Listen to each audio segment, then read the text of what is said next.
Hi everyone. Today I'm bringing you guys yet another video about this awful book. It Happened to Nancy by the late fraud Dr. Beatrice Sparks, who is neither a medical doctor nor a PhD. She didn't even have any sort of college degree at all, yet she pretended to be an adolescent psychologist with a clinical practice for 30 plus years. And oh, she was just finding and editing these real teen diaries. She was the real author of all of them, with a unfortunate exception that will be in a future video.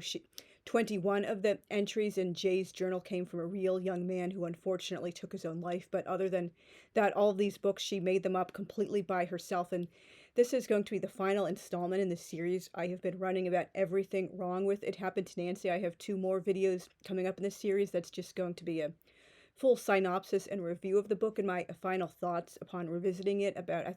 I read it like 15 years ago the last time. I first read it twice in a row in autumn 94, and then I revisited it like when I was in my, late 20s, early 30s. So let's just start talking about the final things wrong with this book, out of many, many more, but I decided to just cap my list in at 200 in the interest of, relative brevity. I originally planned to make number 198 number 199 and number 200 compilations of all the Mormon references, teeth-gratingly annoying mommykins worship. Just so gross and annoying just thinking about all the oh, I worship my mommy just like a normal teen girl in the 90s. All teen girls love their mommy so much. And the alleged Catholic constantly doing Mormon references. Seriously, this is a writing a whodunit and making it obvious on page 1, and unteen-like language. That's yet another trope of hers. I'm randomly using a strange, advanced, fancy, pretentious-sounding word or phrase I heard somewhere, but I have no idea what it means. It's literally all of her characters say this, and they use languages normal teens don't use outside of English class, or if they do use it outside of English class, it's not constantly exclusively using a fancy vocab. It's mixed in with simpler language, particularly in a journal. And if they do use fancy language more often, it tends to be mixed with someone who's generally more advanced for his or her age. So it fits. They're not a typical airheaded ditz like Nancy is written as. Anyway, off topic rant over. But I decided to save those posts and videos for later and focus on 3 final things I didn't already discuss. Number 198. I'm extremely confused about why Nancy and the repugnant Lou, one of my least favorite fictional boyfriends ever, weren't already dating when they've been close buddies for years, according to what Nancy says herself shortly after he's introduced.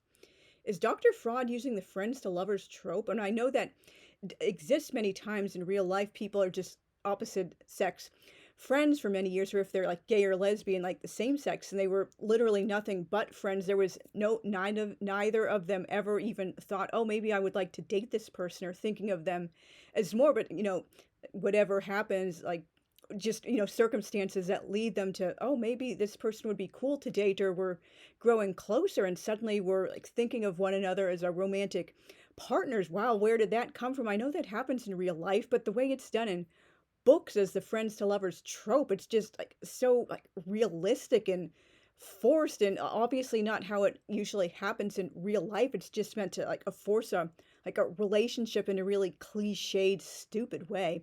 And if she is using that trope, why wait until after the assault to casually drop Lou into the story and say he and Nancy have known one another since she can remember? Or, more likely, is this yet another Molly Mormon moral warning to girls about the dangers of dating the wrong partner when the perfect Peter priesthood is waiting in the wings? Lou used to live around the corner from Nancy, and this is a direct quote, before Mom and Dad divorced me. And she says several other times, oh, Dad divorced us.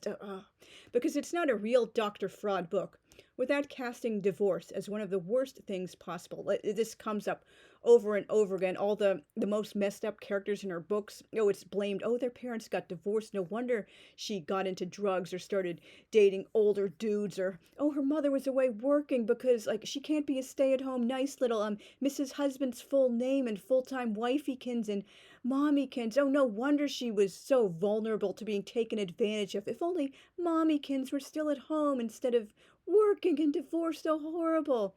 Lou's parents are now divorced too, which gave him his unhealthy hang-up about sex outside of marriage being automatically evil. And I have addressed that in previous videos. Seriously, if a real child really did think, oh, from the age of 10 onward, oh, sex must be horrible because I heard my parents using that word all the time and I barely understood what it was at 10 years old, but I just knew it had to be bad because it made them divorce, and that made me realize, oh, I should keep my pants buttoned up until the literally the very nanosecond I get married. Oh, anything outside of marriage must be horrible and bad and gross and sinful. Like, get that child into therapy. That is, I mean, I can understand a child thinking like that because, children's brains are notoriously underdeveloped with, incomplete cognitive development and metacognition and stuff. But if you're carrying that thought process into adolescence or even adulthood, there's something really wrong, and you should have, gotten that thing worked out instead of thinking, oh, that's totally normal to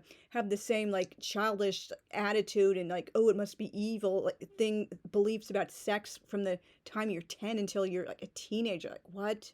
Lou taught her to ride a tricycle and two-wheel bike, and they said they were going to get married when they were in first grade. Again, does this mean Nancy's gaggle and Lou were in Catholic school too?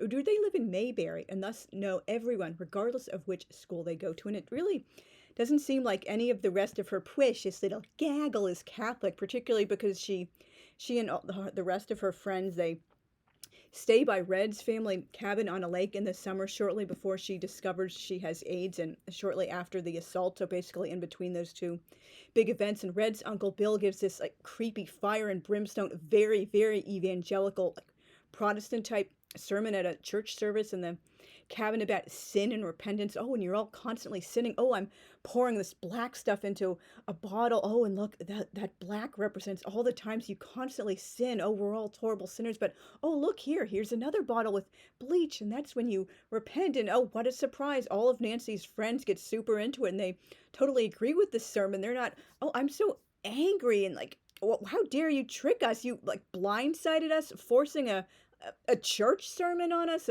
We had to go to church. Maybe these kids, they might be Christians, but that's not their denomination, or particularly those aren't their beliefs. And we had to attend a creepy, like fundamentalist home church service on what we thought would be a fun summer vacation. I would be so pissed if that happened to a child of mine. Like, seriously, that's gross. And again, teaching her to ride a tricycle and a two-wheeled bike, that would kind of imply he's a little older than Nancy, though they're in the same grade. Like, usually children don't teach other children how to ride like bikes. Usually not children their own age. Usually it's like an older sibling or a parent or the aunt and uncle babysitter, whatever. So I'm either like maybe 3 years old, 4, when she's riding the tricycle. How is a 4-year-old teaching another 4-year-old how to ride the trike? Was he just like cheering her on from the sidewalk or the sidelines or something? Again, Dr. Fraud was just like so goofy and inconsistent, like plot holes and like just things that didn't make sense, disjointed all over the place. They hung out a lot together growing up,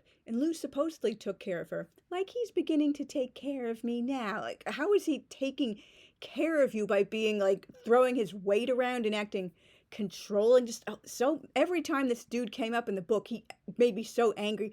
Oh, anyways, oh, I'm sorry, I should say anyway, because Lou told me it's a bad, gruesome habit. Oh, that was really a horrible, gruesome habit to break. Oh, aren't you proud of me, Self? Which she calls her journal. Oh, Lou told me, oh, I ordered a hamburger with onions. I wouldn't have touched him with my gaggle, but because Lou was there, I ordered onions because that's what he likes, and all this other crap. I hated this dude so damn much. One of my least favorite fictional boyfriends ever, maybe even the number one, although of course someone who actually abused his partner would be above Lou. At least he's not quite that bad, but I just, words fail me for how much I absolutely hate him. And again, with the heavy-handed preaching about the perils of dating the wrong person, supposedly wrong person.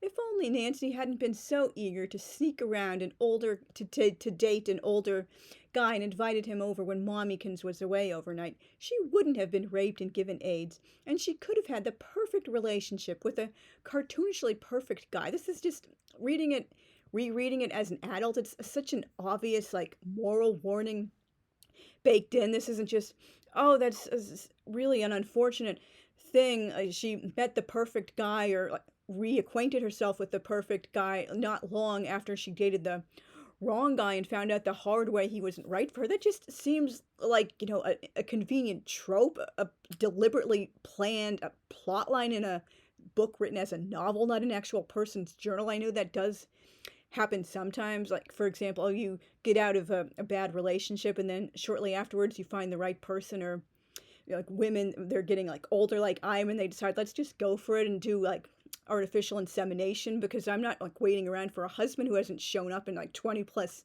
years of being fertile. And then, oh, what a surprise, you meet the great perfect husband during the pregnancy or shortly after you give birth. I know that can happen, but again, this just seems like a deliberately plotted a trope, like, because she did this so many times, and this is just like the morgue bot like MO. Just, oh, I hate this woman so much. It's such an obvious trope, as I was mentioning, to only have these lifelong buddies start a romantic relationship after Nancy made the mistake of dating Colin. Also, way to contradict how Nancy said, like on one of the first pages, she always felt uncomfortable with boys. She was very comfortable with Lou her entire life. Or is this supposed to be one of those cases, oh, he's not really a boy or not like other boys because, oh, I've known him since before I could remember. So he's basically just like one of the girls, only he happens to be male. Like, I'm not buying it. It's just such a stupid trope.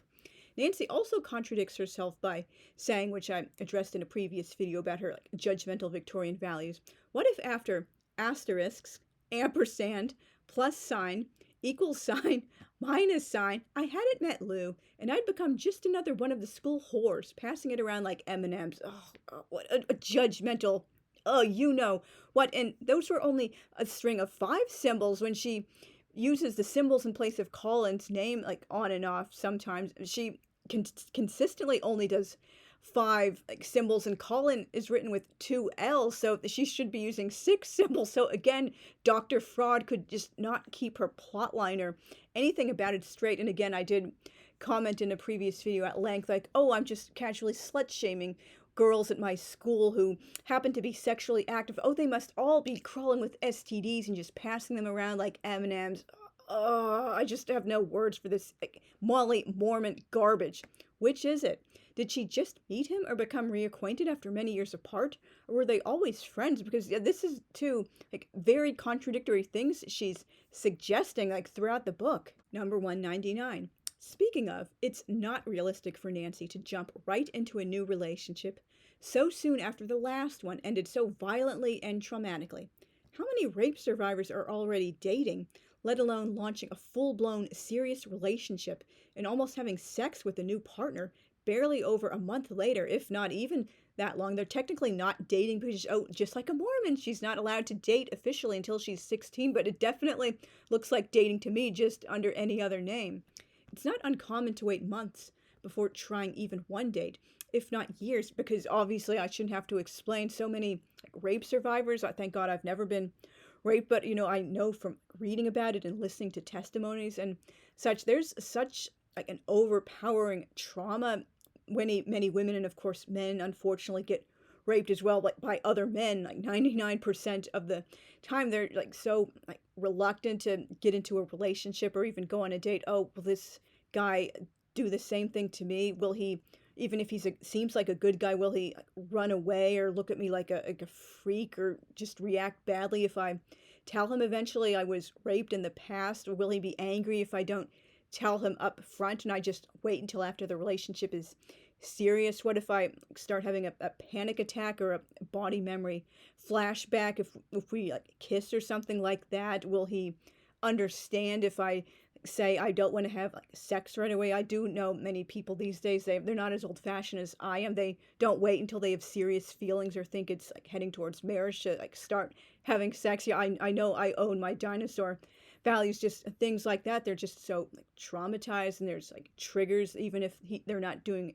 physical things. Oh, maybe she'll like pull away if he touches her hand or is standing too close to her. Just so many things, obvious reasons like that. And Nancy just demonstrates none. It's just, oh, time to jump right into the next relationship because, well, I know like morgue bots, they're famous about jumping into serious relationships when they barely know the person because they need to get married to have sex and have children in morgue bot society. And it's not uncommon, unfortunately, for many high school kids, particularly in the Morador out in Utah, and I think parts of Idaho, other heavily morgue bot areas of the US to already be engaged and married when they're still in high school. Just, unfortunately, it's part of the culture. I stand by my assertion that Nancy getting AIDS from rape is a variation on the offensive, overused, lazy, rape as character development trope, which, oh, I hate that so much. She demonstrates almost no PTSD or any other kind of lasting trauma, as I've mentioned in previous videos, and is almost immediately acting like Pollyanna. She shows way more trauma and suicidal thoughts about having AIDS, and I can understand from my own experience about like different kinds of trauma, both firsthand personally experienced and like secondhand trauma of like watching traumatic events on television, live TV and stuff. I do tend towards non-pathological dissociation. I mentioned it in my mental health fairly recent video, but Nancy, the way she's acting, it's not like dissociation at all. I would know because I have this myself, unfortunately. It's more like, oh, it didn't really happen, or oh, I was sad for a little while, but oh, Mommy sang me nursery rhymes. Oh, lovely. And Mommy tucked me into bed, her bed, the bed where I was just raped less than a week ago. I'm already having no trauma from like being there. There's no more triggers left because Mommy rescued me. Oh, precious, precious Mommykins. Oh, and then, oh, wow, a little bird crashed into our glass front door, orange and yellow. Oh, we named him Empirical, and oh, we're gonna keep him. And oh, Empirical is lifting my spirits. Oh, the trauma is gone. And oh, Mommy, oh, she took me on a 4-day last minute beach vacation. She told me at 7 a.m. to start packing, and we just drove there and started hopping from place to place because, oh, she didn't make any reservations before she called work and said, oh, I'm just taking 4 days off because my daughter needs a vacation, to pretend it never happened.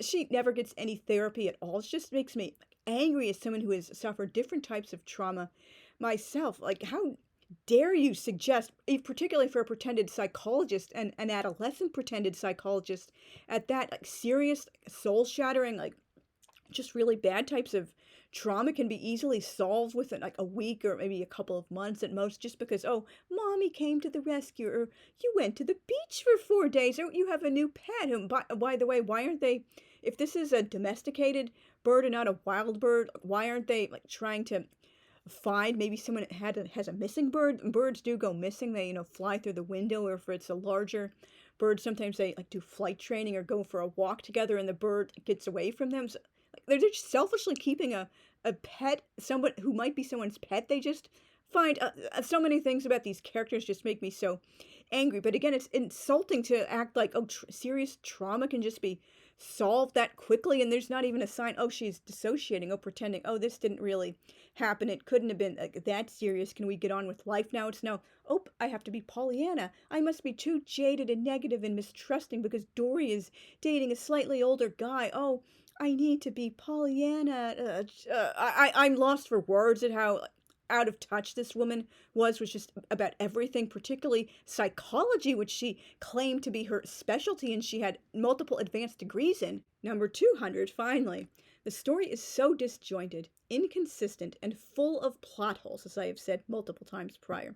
This was another Dr. Fraud's specialty, bopping all over the place with one disconnected storyline and moral lesson after another, without resolving or even fully developing any of them. This particular book isn't helped by several large time skips, conveniently explained away as Nancy randomly losing her journal several times and not thinking to use another notebook or loose leaf paper in the meantime. And as I mentioned, if you're serious, like keeping a journal daily or almost daily is like really important to you, part of your routine from way back, you don't just randomly lose it. Oh, I knew where it was yesterday. Oh, I have no idea where it is now. Oh, and I'm not going to bother looking for it in 3 months. Oh, I guess it just magically vanished.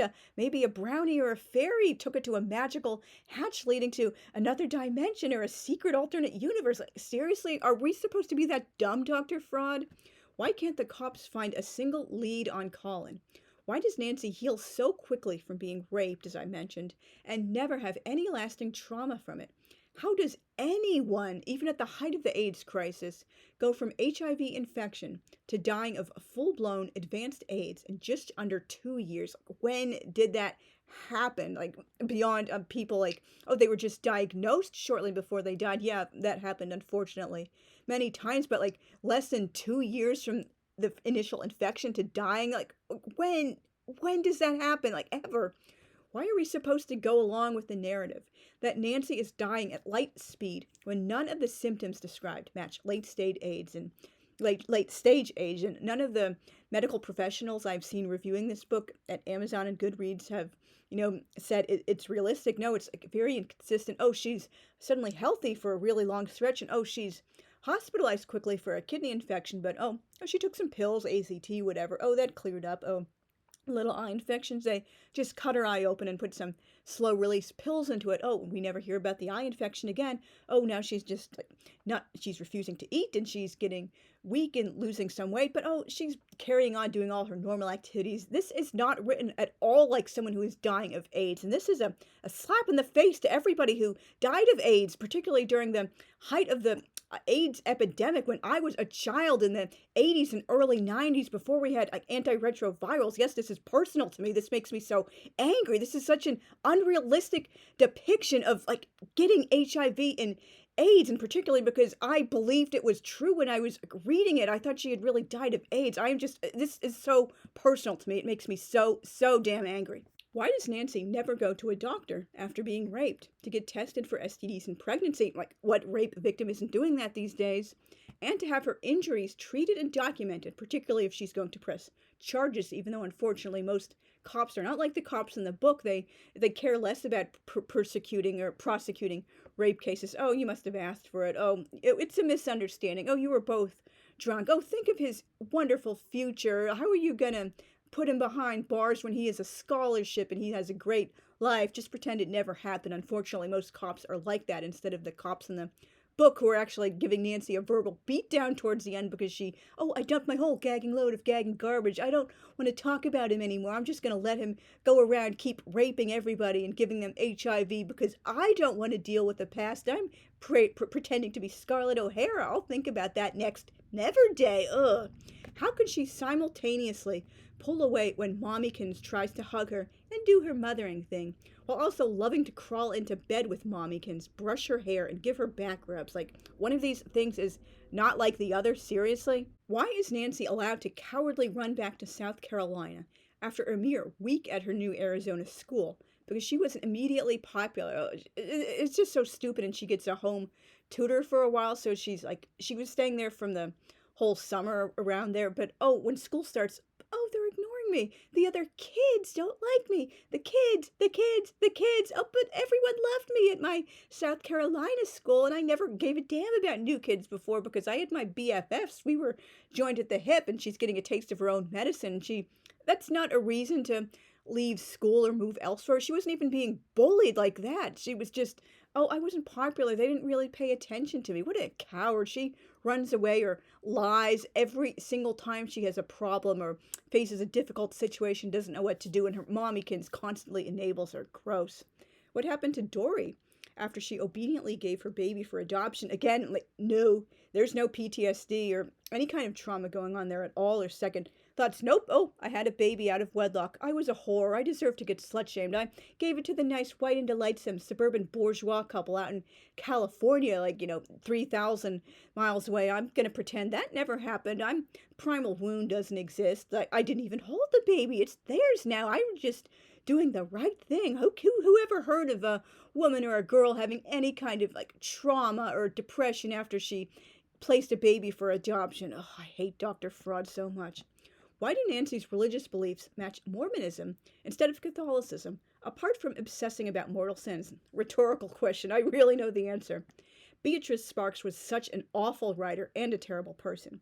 It grinds my gears that she was allowed to blast out all this garbage with barely any editing, all because she pretended they were real teens' journals. Thank you very much for watching. Please leave a comment letting me know, have you read this book or any of Dr. Fraud's other books? Have you heard about her fraud in general? What do you think of other literary frauds, like books that were later revealed to be fake journals or fake memoirs or just other kinds of unacceptable literary fakery? Do you feel the same way I do? Lying about someone dying of AIDS when she didn't even have the disease and pretending she goes from infection to dying of advanced full-blown late stage AIDS in less than 2 years is just so damn offensive. Or just general thoughts about this book. If you couldn't guess already, I don't recommend it unless you are writing edgy, like, contemporary, like YA or books in journal format, and you want a great example of how not to write that subgenre of YA. So thank you guys again very much for watching. I will see you soon. Bye.